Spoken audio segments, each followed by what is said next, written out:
Hello everyone, welcome to my channel study and activities corner. मैं दीप्ति सक्सेना आपके अपने channel पे फिर से स्वागत करती हूँ। जैसा कि आप लोग जानते हैं कि हम हिंदी की क्लास कंटिन्यू रखे हुए हैं और आज मैं आपके सामने अगेन प्रेजेंट हूँ हिंदी क्लास लेके, जिसमें मैं आपको पढ़ाने वाली हूँ शब्द विचार। शब्द विचार एक ऐसा टॉपिक आज मैंने आपके लिए चूज किया है जिसमें हम 4 प्रकार के शब्दों के बारे में पढ़ेंगे।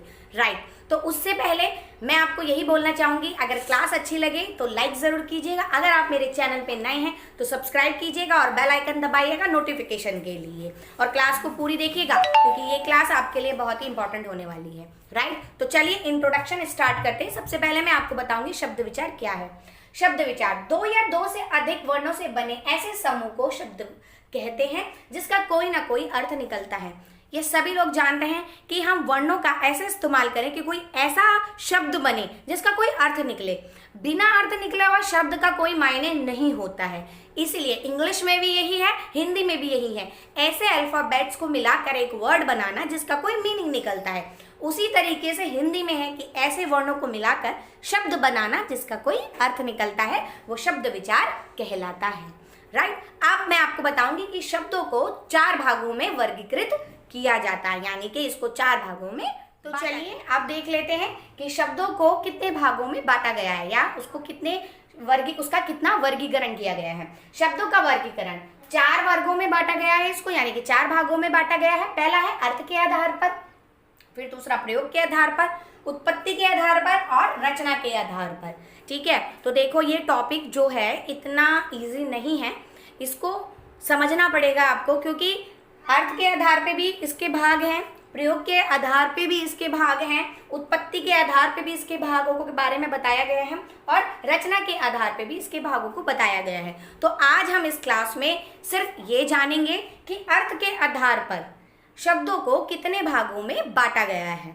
ठीक है, तो यानी कि हमने इस क्लास में करेंगे हमने इंट्रोडक्शन किया कि शब्द विचार की क्या परिभाषा है, दूसरा शब्दों को कितने भागों में बांटा गया है, और उन भागों में से आज हम एक भाग करेंगे अर्थ के आधार पर, और अर्थ के आधार पर हमारे शब्द कितने भागों में बटे हैं। तो मैं आपको बता दूं, अर्थ के आधार पर 2 भागों में इसको बांटा गया, यानी इसके अर्थ के आधार पर 2 भेद हैं। पहला है सार्थक और दूसरा है निरर्थक।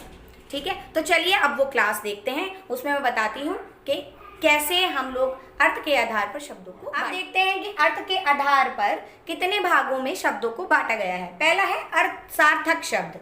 सार्थक शब्द जिस शब्द समूह का स्पष्ट रूप से कोई अर्थ निकले उसे सार्थक शब्द कहते हैं। देखो सार्थक से ही पता चल रहा है, सार्थक यानी के अर्थ के साथ, यानी कोई भी ऐसा शब्द जिसका अर्थ निकलता हो उसे सार्थक शब्द कहते हैं। जैसे कमल, कमल से आपको पता ही चल रहा है कमल का फूल, रोटी आपको पता ही चल रहा है रोटी, मेवा आदि, यानी कि ऐसा शब्द जिसका कोई अर्थ निकले वो सार्थक शब्द कहलाते हैं। दूसरा है निरर्थक। निरर्थक मतलब जिसका कोई अर्थ ना हो, जिस वर्ण समूह का कोई अर्थ ना निकले उसे निरर्थक शब्द कहते हैं। जैसे राटी, कोई मतलब ही नहीं बनता, कौन सा शब्द है, राठी का क्या मतलब होता है, ची, वाना, मतलब ऐसे शब्द बना लेना जिसका कोई अर्थ ही नहीं निकलता।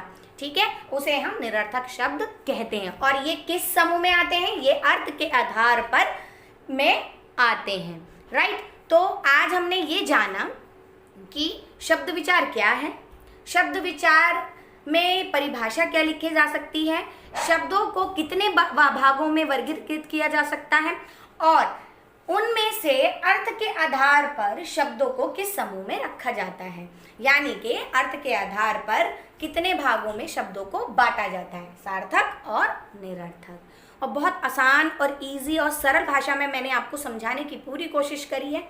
आई होप सो आपको ये क्लास अच्छी लगी हो, तो मेरे चैनल को ज़रूर सब्सक्राइब कीजिएगा, लाइक कीजिएगा और शेयर भी कीजिएगा। साथ में मैं आपको बता दूं, जो इसका बाकी के जो भाग रह गए हैं वो मैं आने वाली वीडियोस में लेके आऊँगी, तो इसीलिए मेरे चैनल पे बने रहिएगा। अगली क्लास में मिलते हैं, जब तक ओके, टाटा बाय बाय, नमस्ते।